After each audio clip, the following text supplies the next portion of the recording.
नमस्कार, देशोन्नती संपादकीयमध्ये मी ऐश्वर्या शिंदे आपलं स्वागत करते। बदलापुरातील एका शाळेतील 3 चिमुकलींच्या अत्याचार प्रकरणातील आरोपीला पोलीस व्हॅनमधून नेत असताना गोळी घालून मारण्यात आलं। या घटनेनंतर बरीच गडबड उडाली होती। अक्षय शिंदे यांनी पोलिसांकडून रिव्हॉल्वर हिसकावून पोलीस पथकावर गोळीबार केला आणि त्यानंतर पोलिसांनी स्वसंरक्षणासाठी केलेल्या गोळीबारात अक्षय शिंदे ठार झाला असे पोलिसांनी सांगितले होते। मात्र आता न्यायालयीन चौकशी समितीच्या अहवालातून हा बनाव उघड पडला आहे। मुंबई उच्च न्यायालयात सादर करण्यात आलेल्या या अहवालात आरोपी अक्षय शिंदेला घेऊन जाणाऱ्या 5 पोलिसांकडून वापरलेले बळ अनावश्यक होते आणि त्याच्या मृत्यूसाठी हे 5 पोलीस जबाबदार असल्याचे म्हटले आहे। या अहवालामुळे पुन्हा एकदा राजकीय वातावरण तापण्याची शक्यता आहे। ज्या शाळेत हा दुर्दैवी प्रकार घडला त्या शाळेच्या संचालकांचे राजकीय लागेबंधे असल्याचा आरोप विरोधकांनी यापूर्वीच केला होता।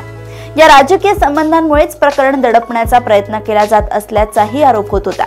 या प्रकरणातील आरोपी अक्षय शिंदे याचा एन्काउंटर देखील या संचालकांना वाचवण्यासाठी करण्यात आला असेही विरोधकांचे म्हणणे होते।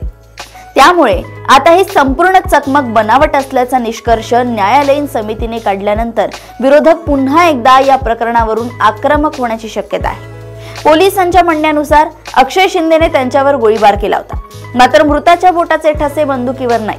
स्वसंरक्षणार्थ गोळीबार करणाऱ्या पोलिसांचा वैयक्तिक बचाव अवास्तव आणि संशयास्पद आहे असे चौकशी समितीच्या अहवालात म्हटले आहे। हा अहवाल न्यायालयात वाचवून दाखवताना न्यायमूर्ती रेवती मोहिते डेरे आणि डॉक्टर नीला गोखले यांच्या खंडपीठाने गोळा केलेल्या साहित्यानुसार आणि एफएसएल अहवालानुसार मृताच्या पालकांचे आरोप योग्य आहेत आणि हे 5 पोलीस त्यांच्या मृत्यूसाठी जबाबदार आहेत असं म्हटलंय। न्यायालयाच्या टिप्पणीनंतर सरकारी वकिलांनी या संदर्भात कायद्यानुसार कारवाई केली जाईल असे आश्वासन न्यायालयाला दिले आहे।